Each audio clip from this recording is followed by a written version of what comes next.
প্রিয় দর্শক, আসসালামু আলাইকুম। আপনাদের সবাইকে স্বাগত জানাচ্ছি ডক্টর নাইম NJL চ্যানেলে। আমরা আজ একটা রোগীর কানে একটা তেলাপোকা গিয়েছিল। উনি আমাদের কাছে গভীর রাতে এসেছেন, আমরা তেলাপোকাটা বের করেছি। তো কানে যদি কখনো জীবন্ত পোকা যায়, আপনি কি করবেন? এই সম্পর্কে আমরা একটু কথা বলছি, খুব মনোযোগ দিয়ে শুনে রাখুন। এটা আপনার জীবনে যে কোনো সময় নিজের তো অন্য কারো কাজে লাগতে পারে। কখনো কানে বা নাকে কোথাও যদি জীবন্ত পোকা যায়, বিশেষ করে কানে যায়, সেই ক্ষেত্রে আমরা অবশ্যই আমাদের প্রথম কাজ হবে এই পোকাটাকে মেরে ফেলা। তো মেরে ফেলার জন্য আমরা কি ব্যবহার করতে পারি?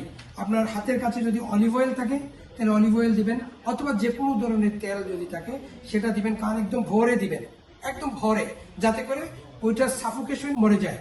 যদি কোনোভাবে আপনার কাছে তেল পাচ্ছেন না এরকম হয়, তাহলে অ্যাটলিস্ট আপনি পানি দিবেন। পানি দিয়ে হলেও তাকে প্রথমে মারতে হবে। অন্যথায় এই জীবন্ত পোকাটা সামনের দিকে গিয়ে কানের পর্দাকে ইনজুরি করে ফেলতে পারে। এবং আমরা যে তেলাপোকাটা বের করেছি তার কানে কিন্তু ইনজুরি করেছে। আপনারা দেখতে পাচ্ছেন যে আমরা ওই কানের মধ্যে নর্মাল স্যালাইন বের করার পরে নর্মাল স্যালাইন দিয়েছি, ওখানে বুদবুদ উঠছে। তার মানে তার মিডিলিয়া ক্যাভিটির সাথে তার কানেকশন হয়ে গেছে, ওখানে সে ফুটো করে ফেলছে। সুতরাং কানে জীবন্ত পোকাগুলি আমাদের প্রথম কাজ হচ্ছে একে মেরে ফেলা। মেরে ফেলার জন্য আমাদের অলিভ অয়েল, নারিকেল তেল, সরিষার তেল, যা কিছু হোক না কেন সেরকম একটা তেল থাকে, আমরা সেটা দিব কানে। যদি না থাকে তাহলে আমরা পানি দিয়েও তাকে আগে মারবো, তারপর আমরা ডাক্তারের কাছে যাব এটাকে বের করার জন্য। মনে রাখবেন, এটা যে কেউ কুচাকুচি করতে না দেওয়াই ভালো, কারণ এতে করে আনা অনেক কষ্ট হয়ে যায়। দ্বিতীয়ত আরো কিছু ডেঞ্জারাস ফরেন বডি বলতে আমরা যেটাকে বুঝি, অর্থাৎ খেলনার ব্যাটারি। এই ব্যাটারিগুলো নাকে অনেক সময় বাচ্চারা গিলে ফেলে অথবা কানের মধ্যে ঢুকায় দেয়। খেলনার ব্যাটারি গেলেও কিন্তু আপনাকে অতি দ্রুত এটা কিন্তু বের করার চেষ্টা করতে হবে। আর না হয় লিকেজ হয়ে ব্যাটারির কেমিক্যালগুলো বের হয়ে কেমিক্যাল বার্ন হয়ে যেতে পারে ওই এরিয়াতে যেখানে সে ঢুকবে। সুতরাং ব্যাটারিও আমাদেরকে অবশ্যই তাড়াতাড়ি বের করতে হবে।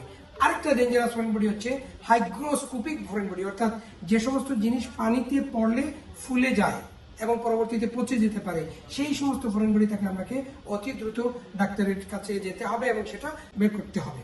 আমরা NJL ENT সেন্টার, কাজল শাহ, সিলেটে সব ধরনের ফ্যাসিলিটিস অ্যাভেলেবল আছে।